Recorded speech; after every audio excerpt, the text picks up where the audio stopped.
Kwentong Bayan. Mahirap magtiwala lalo na kapag bago lang ang tao sa lugar. Maaaring pag-isipan nito ng maraming bagay na pumapatungkol sa kasalukuyang problema ng baryo.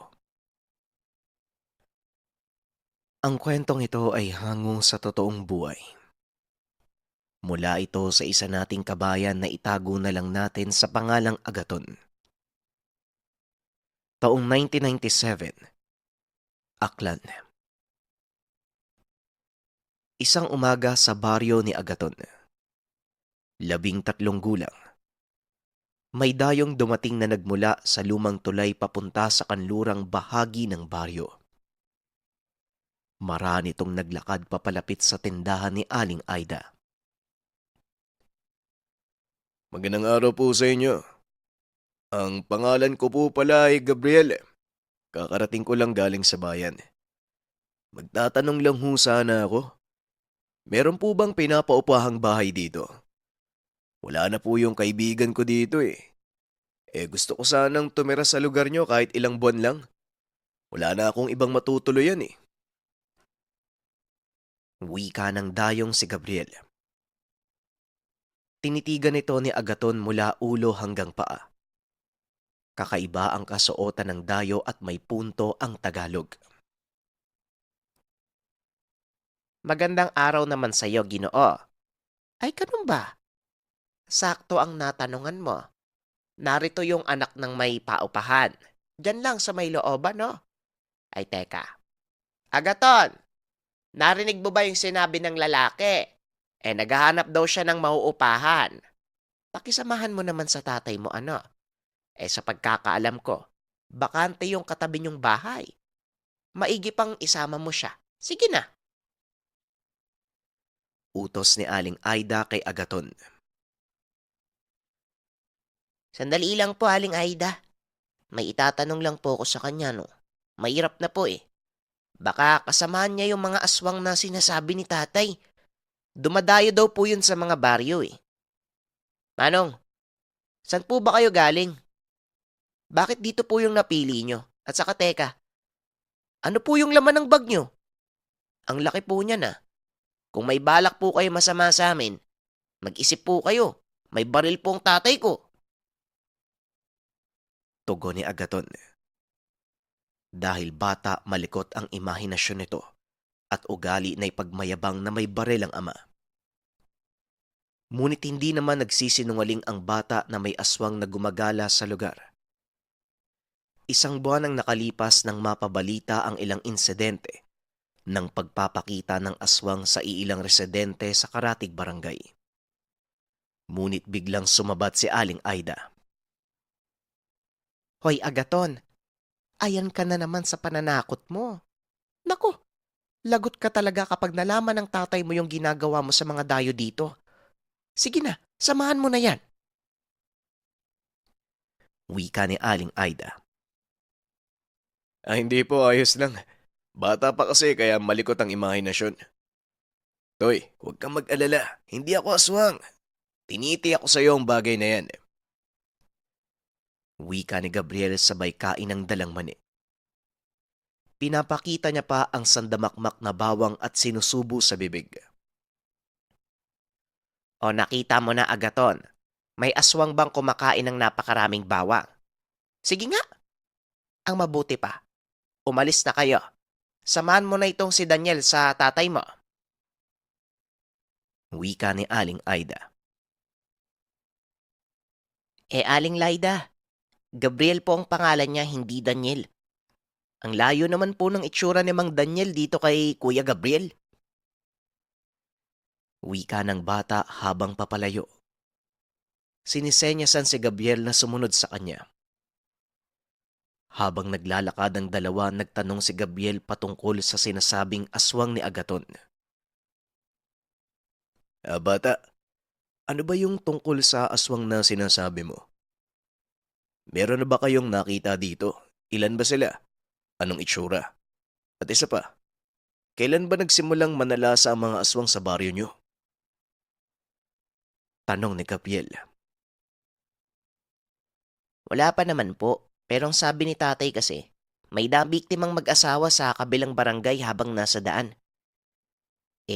Isusugod daw po sana sa paanakan yung asawa kaso pareho pong namatay eh. Huwag po kayo matakot.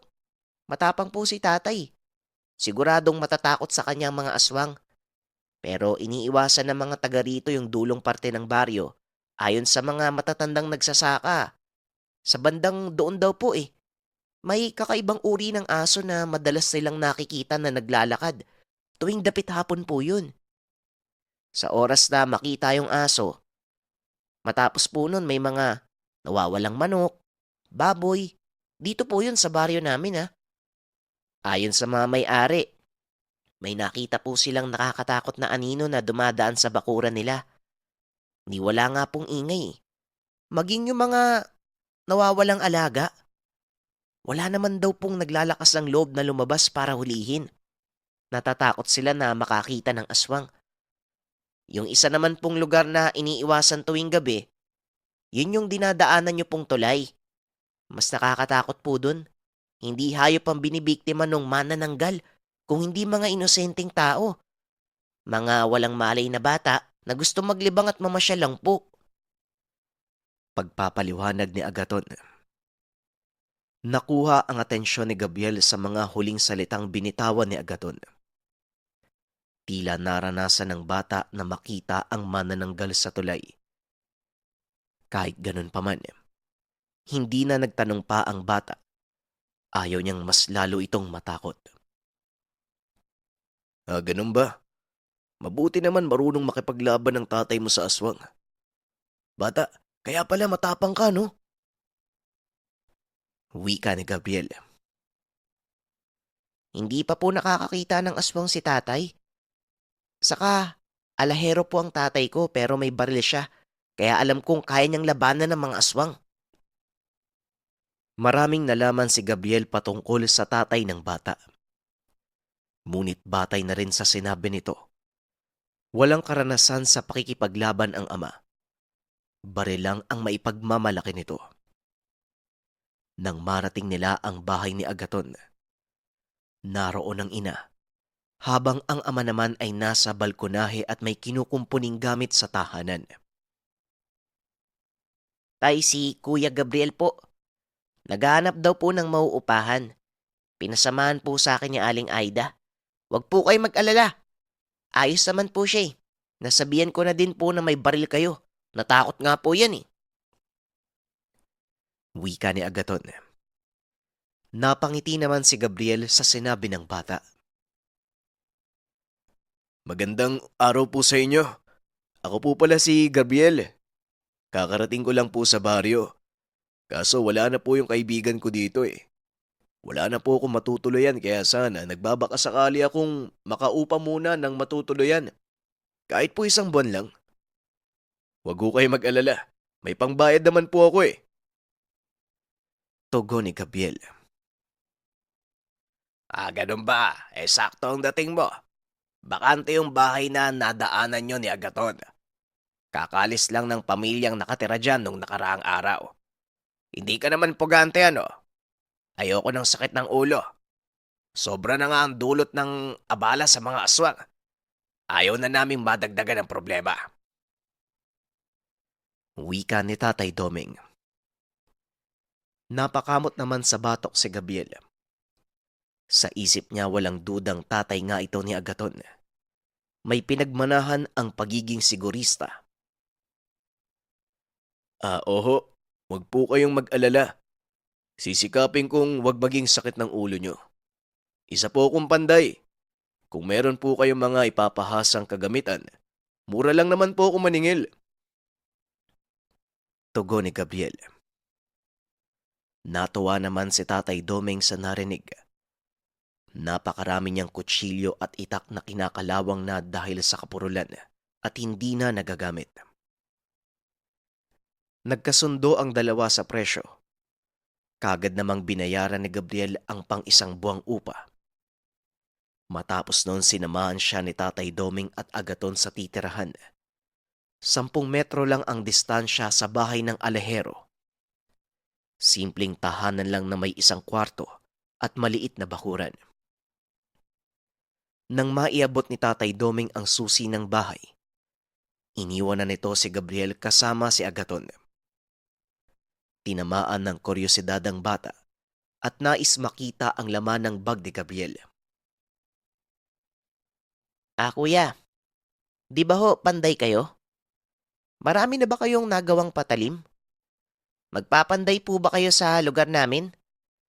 Marunong din ho ba kayong makipaglaban sa mga aswang kagaya ni tatay? Tanong ni Agaton. Habang si Gabriel naman, abala sa paglabas ng mga gamit.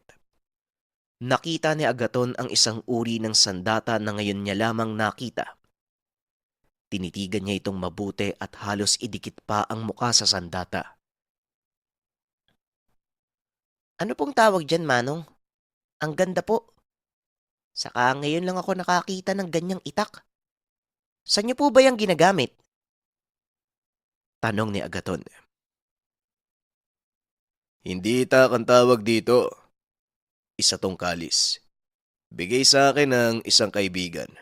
Matagal na panahon nang nakakalipas. Sabihin na lang natin na pampaswerte ko itong kalis. Tugon ni Gabriel. Inilabas nito ang sandata sa lalagyan.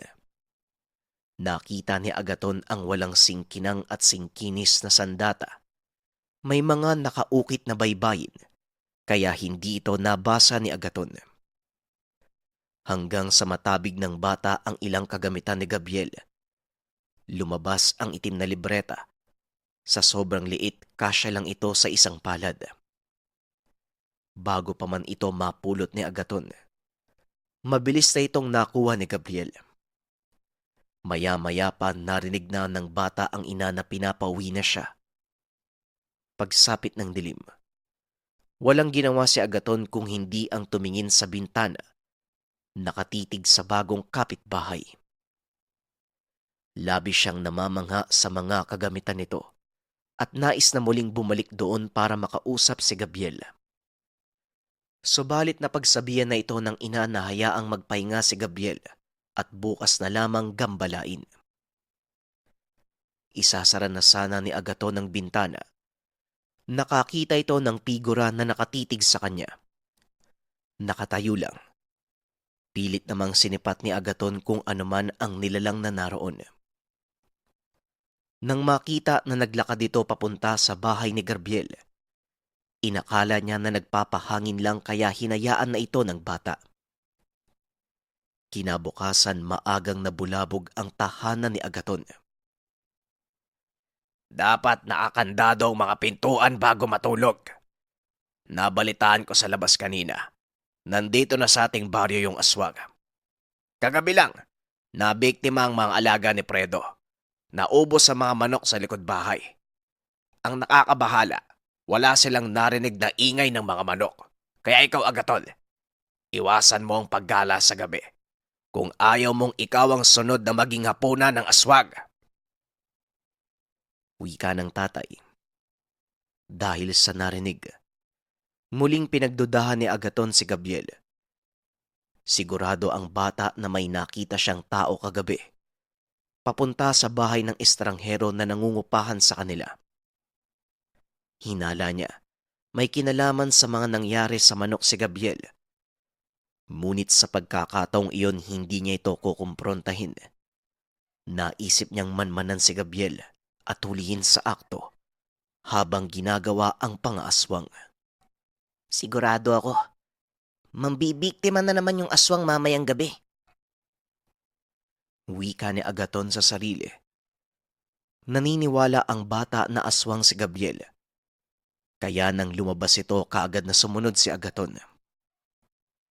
Nakita niya itong pumunta sa tahanan ni Aling Aida. Bumili ng maiinom at naupo sa tapat ng tindahan. Matyagang nag-antay si Agaton. Matapos uminom ni Gabriel, muli itong naglakad. Napansin ni Agaton na bitbit nito ang kalis na nagmukhang tungkod ng matanda. Naglakad si Gabriel papunta sa madilim na bahagi ng baryo. Nagdadalawang isip si Agaton kung susunod pa. Sobrang dilim. Natatakot siya na baka bigla na lang mag-anyong aswang si Gabriel. Habulin siya at biktimahin. Ano kayang gagawin ni Kuya Gabriel sa burol? Wala namang tao ah. At saka wala siyang mabibiktima dun. Wika ni Agaton sa sarili. Naduduwag man, pinili ni Agaton na sumunod pa rin kay Gabriel. Nang marating ng lalaki ang dulo ng baryo, bigla itong tumigil sa gitna ng daan. Matapos noon naupo sa gitna at nanatili. Habang si Agaton naman, nasa isang tambak na mga kahoy at tahimik na nagmamasid. Naroon lang si Gabriel at hindi gumagalaw. Hanggang sa makakita siya ng nilalang na naglakad papalapit kay Gabriel. Bumuka ang bibig ni Gabriel, pati na rin ang nilalang, kasabay ng pagkumpas ng kamay. Matapos noon bigla na lang bumigat ang mga talukap ng mata ng bata at hindi na malayang nakatulog na. Nang magising, naroon na siya sa tahanan at nasa loob ng kwarto. Nay, Tay, ano pong nangyari? Bakit po nasa bahay ako? Tanong ni Agaton. Ako ang dapat magtanong sa iyo, anak. Bakit naisipan mong matulog sa labas ng pintuan natin? Ay nako, kung hindi pa pala kami nagising para mamalengke, hindi pa namin malalaman na nasa pintuan ka. Tugon ng ama. Nabigla si Agaton. Sigurado siyang naroon siya sa lugar kung nasaan si Gabriel at yung nilalang. Dahil naguguluhan sa mga nangyari, kagad niyang pinuntahan ang tahanan ni Gabriel. Nakita niya itong nakaupo sa sala at nagkakape. Nakatingin ito kay Agaton habang naglalakad papalapit ang bata. Kuya, magandang umaga po. Ano pong nangyari kagabi sa dulo ng baryo? Ang alam ko po kasi, pinapanood kita habang nakaupo sa gitna ng daan. Sigurado po ako dun eh. Hindi po ako nagkakamali. Wika ni Agaton habang nakakunot ang noo. Magandang umaga din, bata. Ano bang sinasabi mo? Nandito lang naman ako sa bahay buong magdamag. At saka, ano naman yung gagawin ko sa dulo ng baryo ng 10 oras ng gabi? Mamaya, maaswang pa ako dun eh. Natigilan si Agaton. Napapaisip kung panaginip lang ba ang lahat ng nakita o nagmamaang-maangan talaga si Gabriel. Muling naglakad si Agaton pauwi ng tahanan. Marami ang katanungan sa isipan. Paano naman ako nakapunta sa pintuan? Posibleng naglakad ako ng tulog tapos na naginip lang? Hindi pwede to. Kailangan mapatunayan ko yung hinala ko kay Kuya Gabriel. Wika ni Agaton sa sarili. Sigurado si Agaton. Sa susunod kapag sinundan si Gabriel, hindi na siya makakatulog. Magdadala ng maraming kalamansi na natutunan niya sa lolo, ayon sa matanda nung mga araw na naninilbihan siya bilang bantay. Palagi siyang may dalang kalamansi. Kapag inaantok sa madaling araw, naglalagay ito ng maliit na hiwa sa daliri at papatakan ng kalamansi. Ito ang naisip ni Agaton. Hinala niya may kung anong kakaibang ginagawa si Gabriel. Nang sunod na gabi, habang abala ang mga magulang sa pag-uusap, muling nakatanaw si Agaton sa bintana. Inaabangan kung lalabas ba si Gabriel, subalit walang paggalaw sa tahanan nito. Dahil bandang 7:00 pa lang nakabukas na ang pintuan nila, naisipan niyang pumuslit at silipin kung ano ang ginagawa ni Gabriel. May isang parte sa bahay na paupahan na may maliit na butas kung saan kita ang sala. Papunta na sana si Agaton nang mapansin na may asong marahang papalapit sa bakuran ng bahay ni Gabriel. Napahawak sa bibig ang bata. Nang makita na mula sa malaking aso, nagpalit ito sa anyong aswang. Dahil sa takot, kumari pa siya ng takbo pauwi ng tahanan. Kagad nagsara ng pintuan at mga bintana. Nay! Tay! Meron pong aswang sa labas. Nakita ko po papunta sa bahay ni Kuya Gabriel eh. Ano pong gagawin natin? Tama po yung hinala ko sa kanya. Aswang po si Kuya Gabriel! Wika ni Agaton. Nakita ng mga magulang na takot at nanginginig ang bata. Kaya pinakalma muna ito at pinainom ng tubig. Ano bang nangyayari sa'yo, Agaton? Anong aswang ba ang sinasabi mo? Kakapakinig mo yan sa mga nakakatakot na kwento sa radyo eh. Paanong magiging aswang si Gabriel? Ikaw na din ang nagsabi. Nakilatis mo na. At saka nakausap ko si Aling Aida. Nakita niya mismong kinain ni Gabriel yung napakaraming bawang sarap yung dalawa. Wika ng ama. Habang naglalakad ito papunta sa bintana, akmang sisilip sana sa butas para makumpirma ang sinasabi ni Agaton. Oh, wala naman akong makitang aswang sa tapat ng bahay ni Gabriel. Ikaw, Agaton, kung ano-ano ang pumapasok sa isip mo. Ang mabuti pa, maghugas ka ng paa. Pumanik sa higaan mo. Bukas, sumama kang magsimba sa nanay mo nang mabawasan niyang pagkasutil mong bata ka. Wika ng tatay. Walang nagawa si Agaton kung hindi ang sumunod. Kinabukasan, maaga silang nagsimba para makinig ng misa. Nagulat naman ang bata nang makita si Gabriel na naroon din at nagsisimba. Mas lalong naguluhan si Agaton dahil kaya palang magsimba ng aswang. Nangamba ang bata dahil hindi pala natatakot ang mga nilalang sa krus. Nakita pa ni Agaton na nawisikan ito ng banal na tubig. Ngunit hindi umuusok kagaya ng inaasahang mangyari, katulad sa mga kwentong napakinggan sa radyo. Kung ganun, wala palang bisa sa mga aswang yung krus sa banal na tubig. Sigurado ako, baril lang ang pwedeng makapuksa sa kanila. Wika ni Agaton sa isipan. Malaki ang tiwala ni Agaton sa baril ng ama. Paniniwala niya, ito ang makakapagsalba sa kanila laban sa aswang. Nay, pwede po ba tayong bumili ng asin sa maraming kalamansi bago umuwi? Tanong ni Agaton. Agaton, anak, tungkol na naman ba yan sa aswang? Ikaw talaga ang bata-bata mo pa. Problema ng matanda yung pinoproblema mo. Hayaan mo ang otoridad ang magresolba ng problema ng baryo natin. Pero sige, ibibili kita ng asin at kalamansi. Pero huwag kang gagawa ng kahit anong kalokohan, ha? Wika ng ina. Habang nasa palengke, napansin ni Agaton, naroon din ang kanilang kapitbahay na si Gabriel. Nag-alala ang bata. Iniisip nito na sinusundan siya ni Gabriel. Kinukutoban na siya sa gagawin nito. Agaton, ano bang nangyayari sa'yo? Bakit ka sumisiksik? Para kang nakakita ng multo. Umayos ka nga! Wika ng ina. Magsasalita pa sana si Agaton. Kaso nga lang tila nanigasang bata nang marinig siya ni Gabriel na nagsalita. Magandang umaga po sa inyo. Tignan nyo nga naman ang pagkakataon.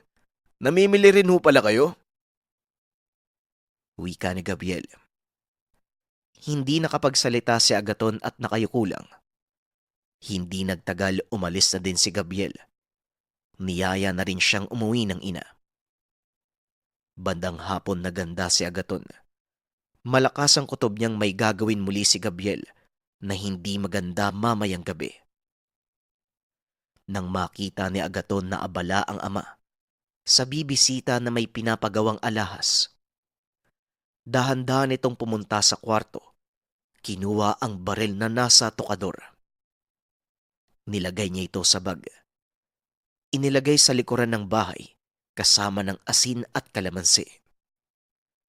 Plano niyang doon dumaan mamaya para hindi mapansin ng mga magulang. Magdadailan itong matutulog na at isasara ang kwarto. Kahit may harang na bakal ang bintana ng kwarto, nagawa niyang mailusot ang katawan. Sa edad na 13 anyos, naturuan na ito ng ama na humawak ng baril. Tay, matutulog na po ako ha. Medyo masama po ang pakiramdam ko eh. Huwag niyo na po akong gisingin. Bukas na lang po ako kakain. Wika ni Agaton.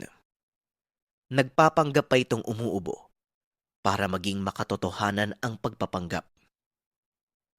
Nang makapagpaalam kagad itong pumunta sa kwarto at sinara ang pintuan. Mabilis na lumapit sa bintana at lumusot. Ni hindi inisip ni Agaton ang panganib kung sakaling totoo ang hinala na aswang si Gabriel. Mas lumakas ang loob ng bata dahil dala niya ang pinagmamalaking baril ng ama. Nang makalabas, kagad nitong kinuha ang bag at buong ingat na naglakad habang nagtatago sa mga puno. Narinig niya rin na nasa loob ng bahay si Gabriel. Matyaga itong nag-intay sa gilid habang nakatago sa malaking puno. Nang hindi na makatiis, nilapitan niya ang bahay at sumilip sa butas. Nakita niyang nilalantakan ni Gabriel ang karne at dinidilaan pa ang platong pinaglagyan nito. Nanginig si Agaton habang pinagmamasdan ang lalaki. Matapos napalingon si Gabriel sa direksyon niya, kinuha nito ang kalis at papalabas na ng bahay. Mukhang ito na yung pagkakataon ko. Sabi na nga ba mambibiktima to eh. Tignan natin kung makakatakas ka sa baril ni tatay. Wika ni Agaton sa isipan. Ganun muli ang ginawa ni Agaton. Sinundan niya ito habang papunta sa tindahan ni Aling Aida. Aling Aida, magandang gabi ho. Pabili nga po ng soft drinks at sigarilyo. Medyo naparami ang kain ko eh. Ayaw bumaba. Wika ni Gabriel. Mabuti naman mukhang nasasanay ka na sa baryo namin. Kumusta naman ang pakikitungo ng pamilya ni Agaton sa'yo? Pagpasensyahan mo na lang yung anak nilang si Agaton. Mabait yon, makulit nga lang. At saka kakaiba ko mag-isip kumpara sa mga batang kaedad niya. Wika ni Aling Aida. Ayos lang naman po. Mabait po yung mga magulang ng bata kaso mapusok si Agaton eh. Padalos-dalos kung umaksyon. May naikwento ho ba ang bata sa inyo? Tanong ni Gabriel. Malinaw na narinig ni Agaton ang usapan. Kasalukuyan siyang nasa likod ng tindahan ng ali.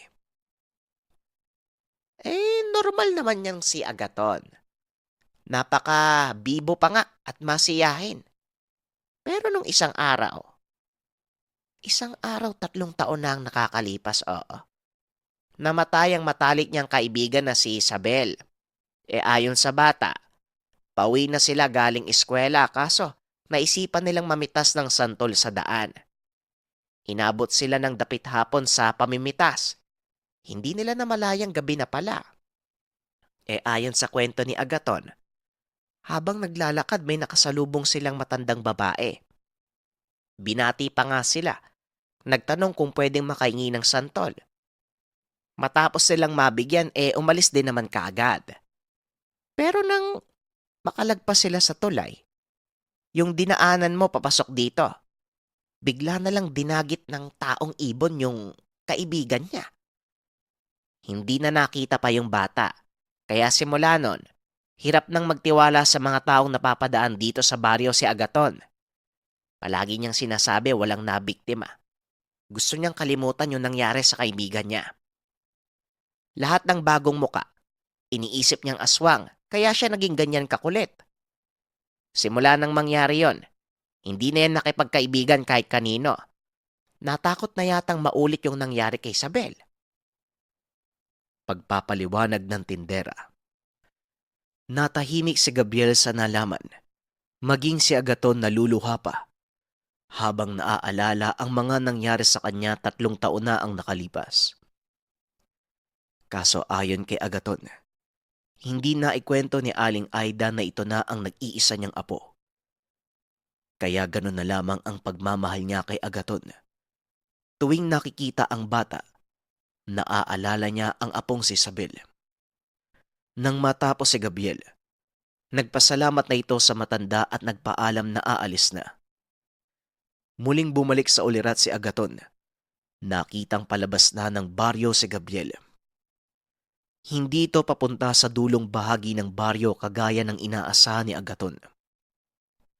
Nagdadalawang isip siya kung susunod pa. Dahil mas madilim ang parting iyon ng baryo. Doon mismo sa tulay, kung saan tinangay ng aswang ang matalik na kaibigan. Ang tulay na ito ang nag-iisang lumang daan papasok sa baryo. Bihira nang gamitin ng mga residente dahil sa takot na baka sila naman ang makakita sa manananggal. Kaso nga lang napagtanto ni Agaton na walang mangyayari kung papairalin ang pagiging duwag, kaya't nagpatuloy siya sa paglalakad at sinundan si Gabriel. Bakit kaya dito niya naisip na mag-abang ng biktima? Teritoryo to ng manananggal. Ano kayang mangyayari sa sagupaan nila? Tanong sa isip ni Agaton. Dating gawi, nagtago ito sa mga puno at kagaya ng nakita sa dulong baryo. Muling naupo si Gabriel.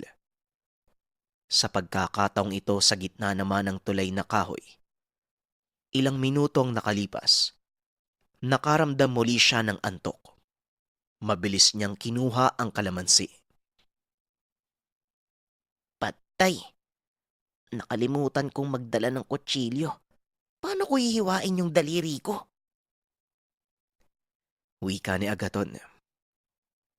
Bigla nitong pinisa ang kalamansi at direktang pinatak sa mga mata. Labis ang hapding naramdaman ng bata at nawala naman ang antok niya. Maya-maya pa, nakita niyang tila may paparating na dalaga. Marami itong naglakad dala ang bayong, nakasuot ng belong itim na nakasampay sa balikat. Natigilan ito nang makita si Gabriel sa tulay. Ngunit naaamoy din ito ang kalamansing nagmumula kay Agaton, kaya napatingin ito sa direksyon ni Agaton. Sumigaw ang dalaga at humingi ng tulong. Ngunit tumayo naman si Gabriel. Kagad na nilapitan ang dalaga kasabay ng pagbunot ng kalis. Bigla namang lumabas mula sa pinagtataguan si Agaton. Inilabas ang baril at tinutok kay Gabriel. Layuan mo yung babae. Aswang ka, kuya. Sinasabi ko na nga ba eh. Ikaw yung gumagala sa gabi para mambiktima eh. Wika ni Agaton.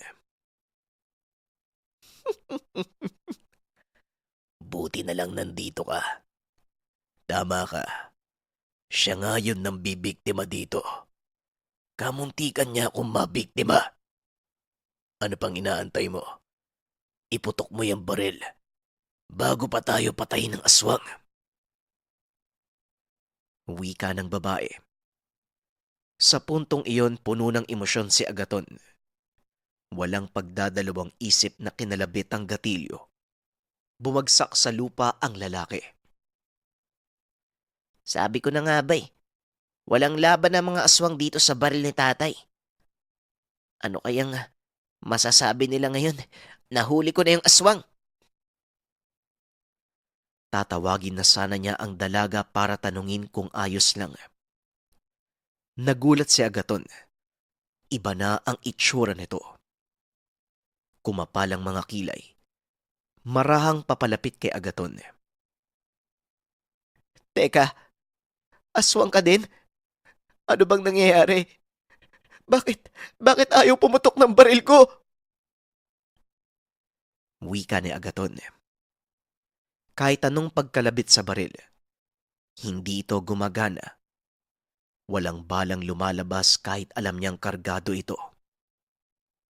Maya-maya pa, kitang-kita niya kung paanong humiwalay ang katawan ng manananggal. Nakakakilabot at nakakadiri ang tunog nito.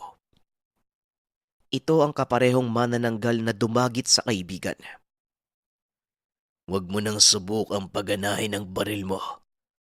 Dahil siguradong hindi naman yan uubra.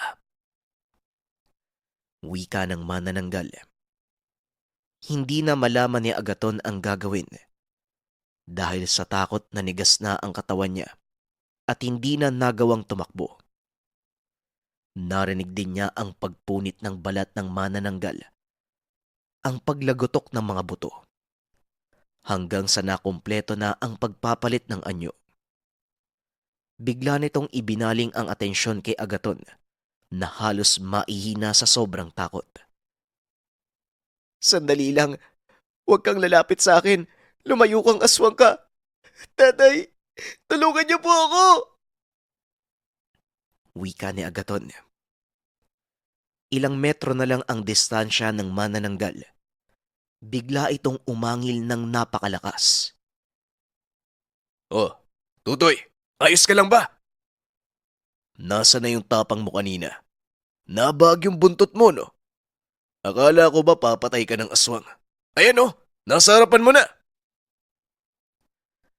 Nagulat si Agaton maging ang nilalang. Buhay pa si Gabriel. Kuya, paano ka nabuhay? Tinamaan ka ng barila! Tinamaan ka ng bala!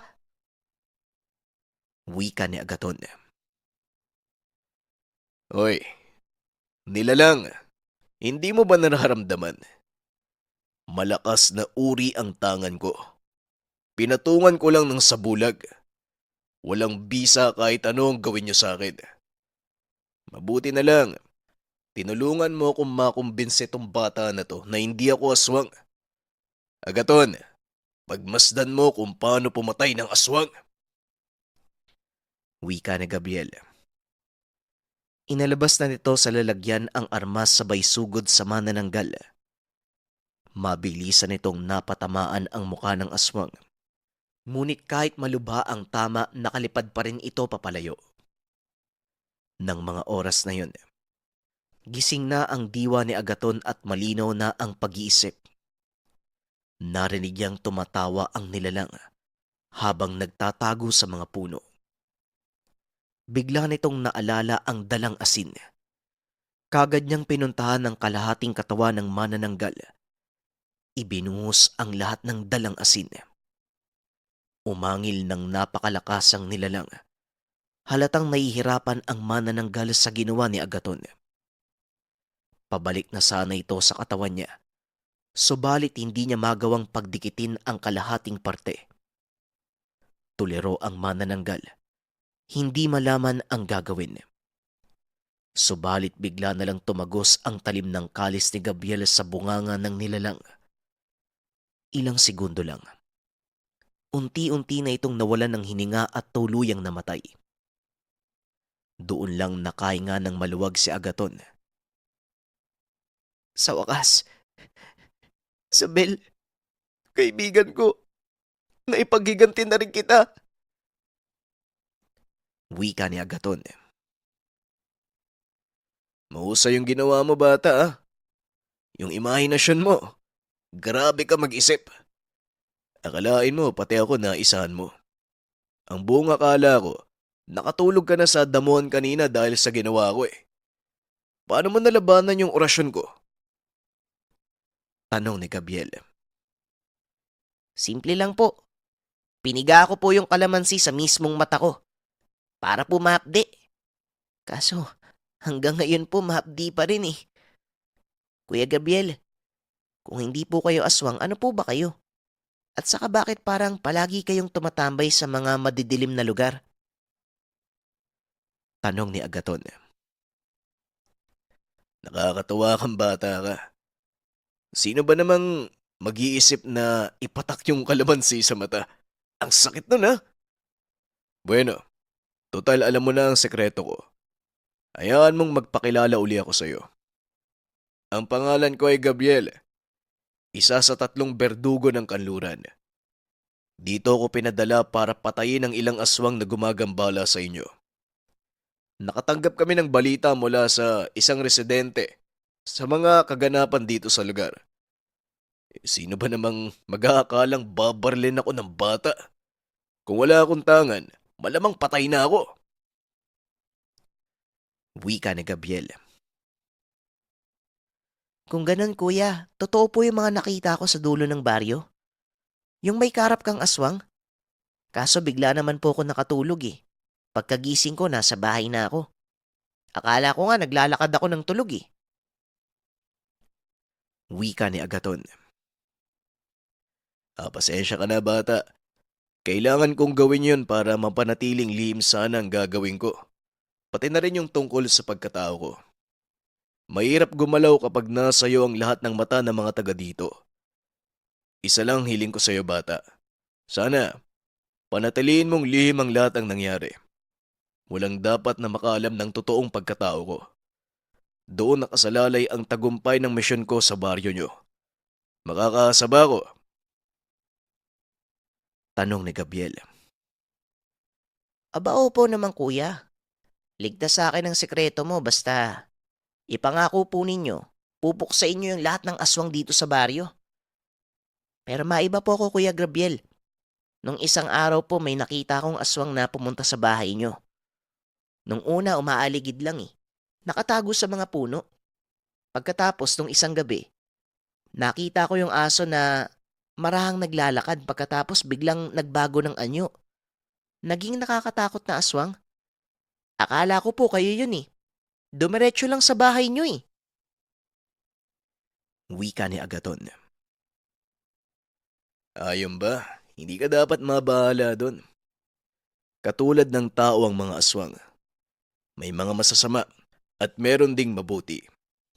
Kaibigan ko ang nilalang na yon. Sa tulong niya, nagawa kong malaman ang mga impormasyon tungkol sa mga tinutugis kong aswang. Sa katunayan, manunugis din siya ng aswang. Pero hindi kagaya kong mortal. Nagmula siya sa lahi ng mga gabunan. Isa sa pinakamalakas na uri ng aswang sa kasaysayan. Huwag kang mabahala sa presensya niya, ang mabuti pa. Lisanin na natin to nang makauwi ka na sa inyo. Baka malaman pa na mga magulang mo na pumupuslit ka na naman eh. Mapagalitan ka pa. Inakbayan ni Gabriel ang bata at nagpatulong na sunugin ang katawan ng aswang. Pagkatapos magkasama na silang bumalik sa loob ng baryo. Nang makarating sa tahanan si Agaton, sandaling napahinto si Gabriel. Nga pala, o ito, lalagyan ng punyal. Para sa yan. Ingatan mo at siguradong magagamit mo yan sa maraming bagay. Wika ni Gabriel. Nakangiti naman at nagpasalamat si Agaton sa natanggap na regalo. Masaya itong lumusot sa bintana ng kwarto. Sa wakas, wala na ang kinakatakutang nilalang. Maging ang aswang na tirador ng mga manok at iba pang mga hayop, wala na rin. Malaki ang pasasalamat ni Agaton sa tulong ni Mang Gabriel. Ito ang estranghero na berdugo ng aswang.